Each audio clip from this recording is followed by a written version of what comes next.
Intuitive. That's a word I often associate with products and devices I'm really fond of. When I played the Nintendo Wii for the first time and fired up Wii Sports, I found its motion sensor controls and its knack for simplicity to be quite intuitive.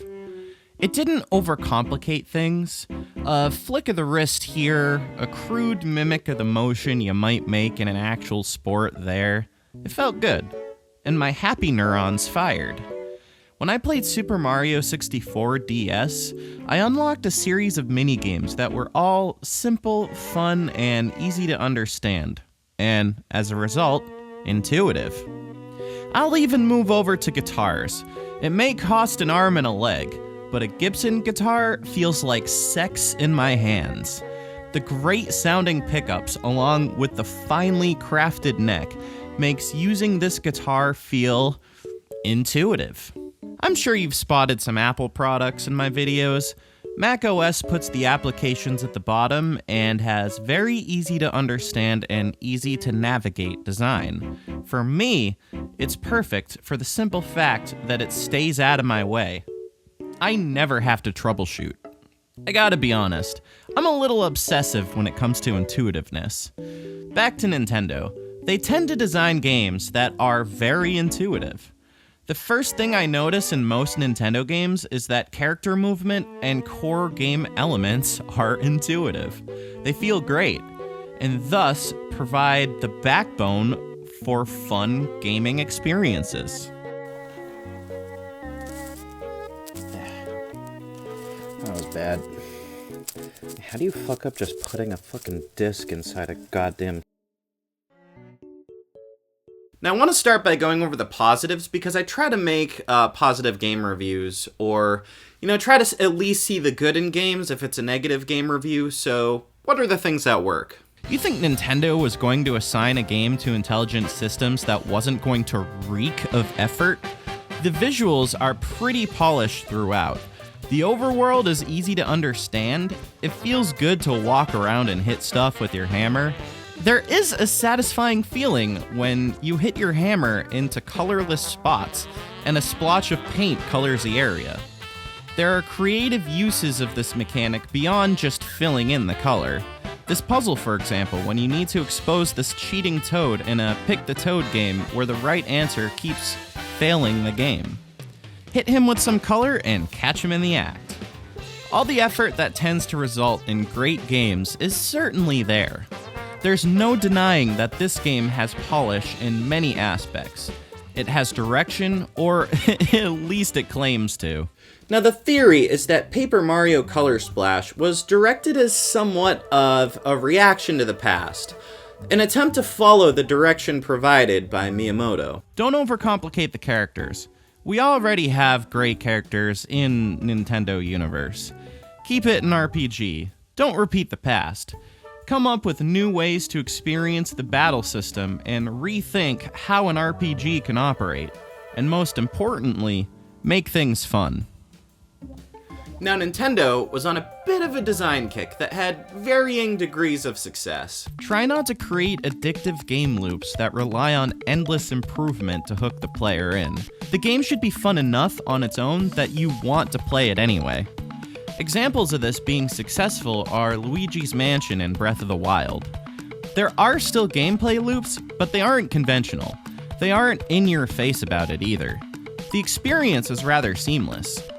This is later on in this philosophy, when they had time to really develop the things that work and what don't work about it. You don't go through some skill tree menu and spend something you've earned in the game to arbitrarily get an advantage. Instead, the sky turns red. Hellfire rains down upon the world. The enemies that were defeated respawn stronger, and when defeated, now leave behind more powerful weapons. It happens for you, and it immerses you in the game in a way that doesn't make the improvement of your character feel like the point of what you're doing. This is a successful way to deploy this philosophy. You're not getting addicted to a gameplay loop that flashes a dopamine hit in your face and rewards you for grinding. You just play the game and it's fun. In this way, it naturally adds difficulty and the world fills with more goodies as a background process. Just like Sticker Star, they eliminated any sort of experience system, and this isn't inherently bad on its own. Nintendo's theory is if the game is fun enough, you don't need artificial enhancement. We'll get back to that. One complaint that this game often gets is that there are too many Toads. Now, maybe Intelligent Systems was handicapped to an extent by Nintendo, but I find it extremely hard to believe that Toads were the only official Nintendo NPC that they were allowed to use. Hell, they got to make this bucket character, and that's new. Basic-ass Toads that have very little variation between each other really takes the charm or interest out of a lot of the story scenarios the game attempts.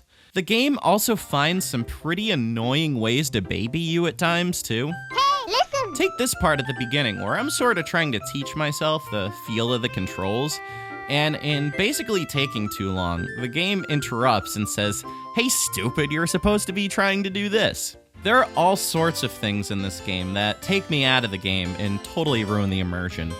The obnoxious tutorial-ing is part of it, as is having a selection screen for the overworld. I honestly don't think an XP system or any of these other things I nitpicked about would have saved this game, for one simple reason. Now, what's the antithesis of being intuitive? Is it being annoying? Is it being clunky? Gameplay that doesn't feel good. User interfaces that take simple tasks and make them complicated to navigate. Well, let me introduce you to the fucking battle mechanics system.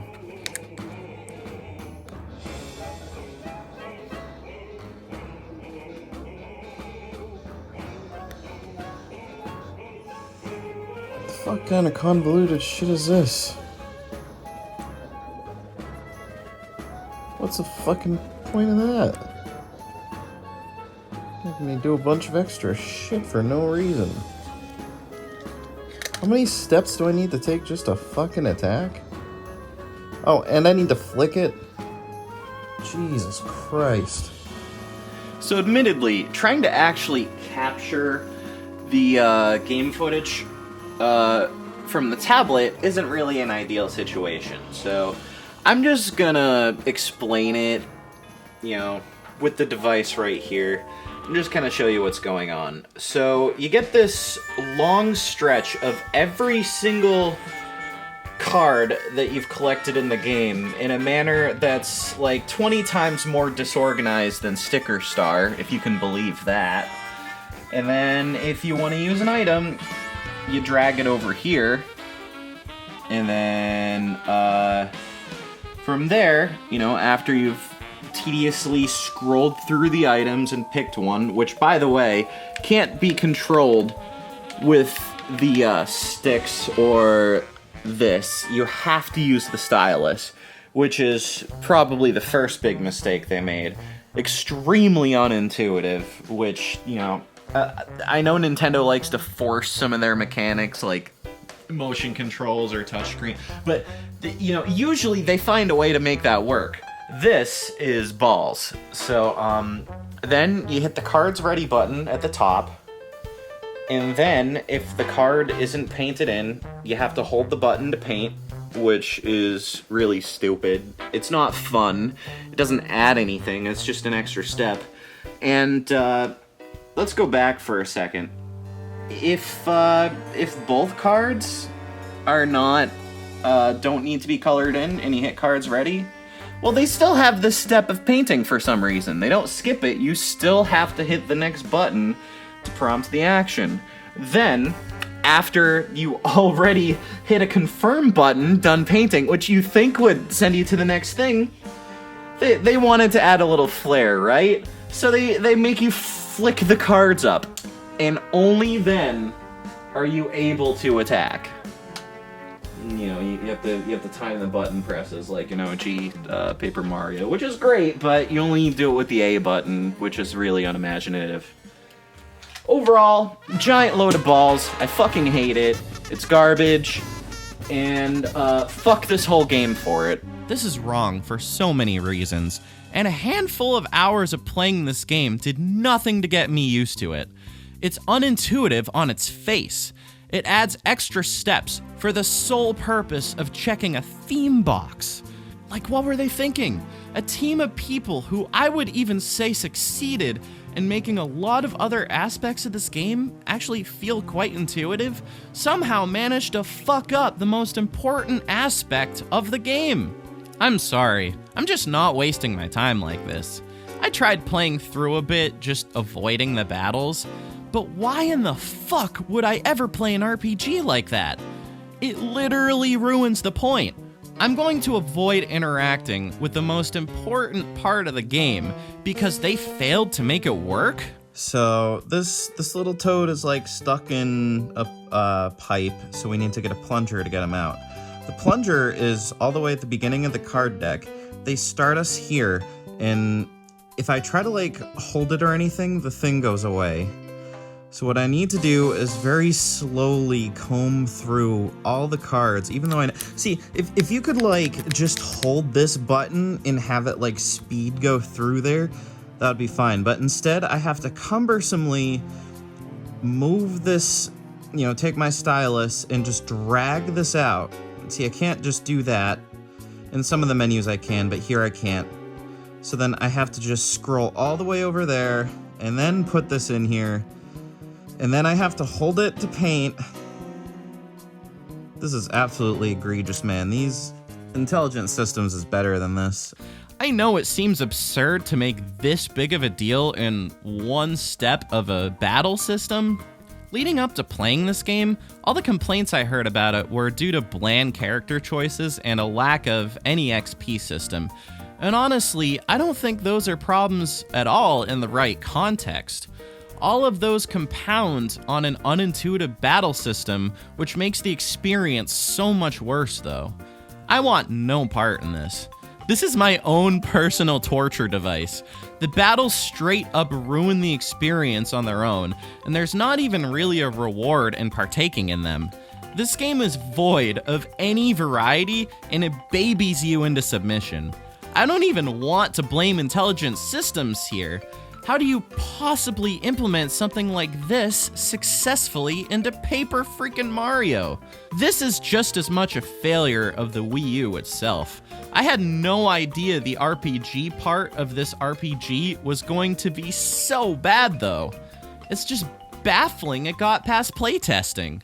Now, you want something to point to for the dismay of Paper Mario fans? It's this, right here.